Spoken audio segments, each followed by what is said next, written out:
বন্ধুরা, আজকে নতুন একটি রেসিপি নিয়ে আপনাদের সামনে হাজির হলাম। তো আমার জন্য আসলে এটা নতুন রেসিপি। তো অনেকেই এটা তাদের কাছে নতুন রেসিপি না। আজকে রান্না করব চিংড়ি মাছের মালাইকারি। তো আমার জন্য এটা অনেক বড় চ্যালেঞ্জ।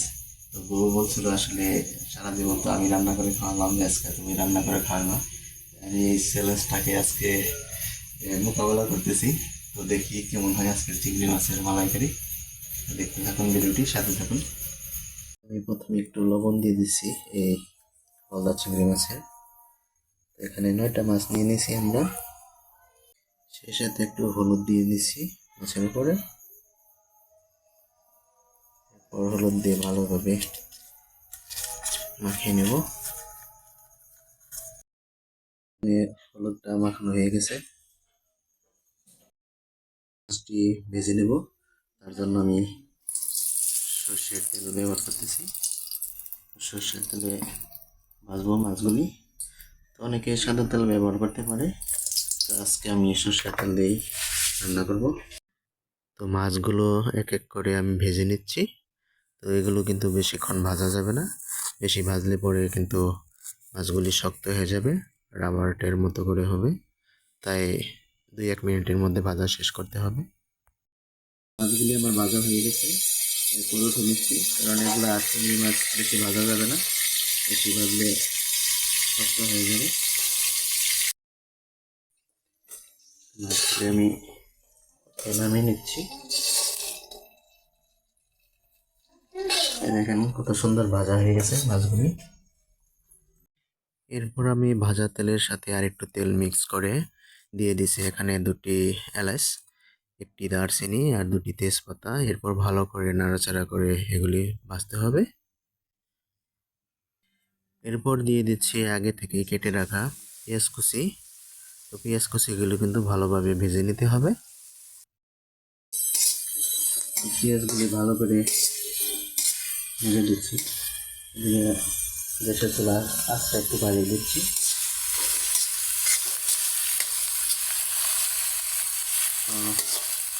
যতক্ষণ পর্যন্ত এই কাঁচা পেঁয়াজের গন্ধটা না যাবে ততক্ষণ মশলা রাখতে হবে। এখন দিয়ে দিচ্ছি এখানে আদা বাটা, সেই সাথে রসুন বাটা। এরপর ভালো করে নাড়াচাড়া করে ভাজতে হয়ে গেলি এখন দিয়ে দিচ্ছি সাথে হলুদের গুঁড়ো, সেই সাথে মরিচের গুঁড়ো। এরপর ভালো করে ভেজে এখনই কিছুটা জল দিয়ে দিব। তো হালকা করে অল্প পরিমাণের জল দিয়ে দিচ্ছি। এরপর এগুলি কিন্তু ভালোভাবে আবার নাড়াচাড়া করে ভাজতে হবে। যতক্ষণ পর্যন্ত তেল না ছেড়ে যায় ততক্ষণ পর্যন্ত কিন্তু চুলোর জালটা কমিয়ে কমিয়ে জাল দিতে হবে। এখন দিয়ে দিচ্ছি জিরা বাটা ও ধনিয়া বাটা। তো আবারও কিন্তু ভালোভাবে নাড়াচাড়া করে নিচ্ছি। এরপর দিয়ে দেব বাদামের বাটা, বাদাম পেস্ট করে রেখেছিলাম সেগুলি। তো সেই সাথে দিয়ে দিচ্ছি এখন টক দই। টক দই দিয়ে কিন্তু এখন এগুলি ভালোভাবে নেড়ে এরপর জল দিয়ে স্বাদ মতো লবণ দিয়ে দিচ্ছি।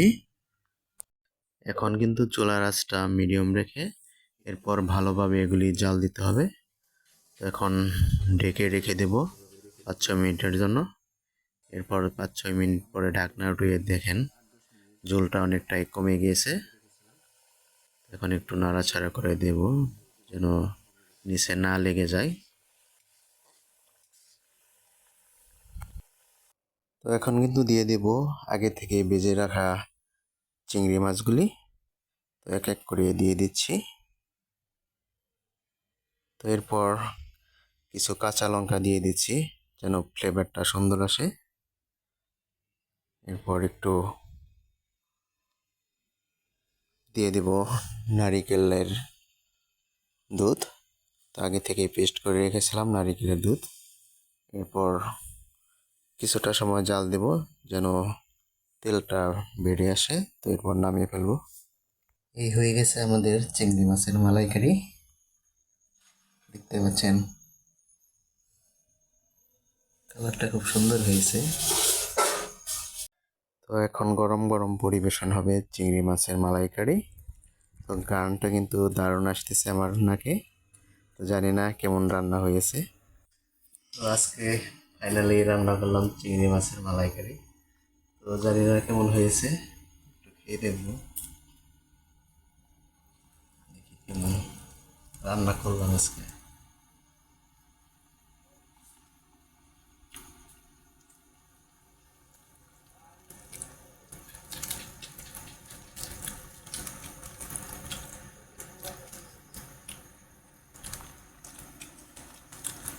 আসলে নিজের রান্না নিজে প্রশংসা করলে মানুষ ভাববে আসলে প্রশংসা করছি। দারুণ লাগছে আমার কাছে, মনে হয় আমি সবাইকে রান্না করে খাওয়াতে পারবো।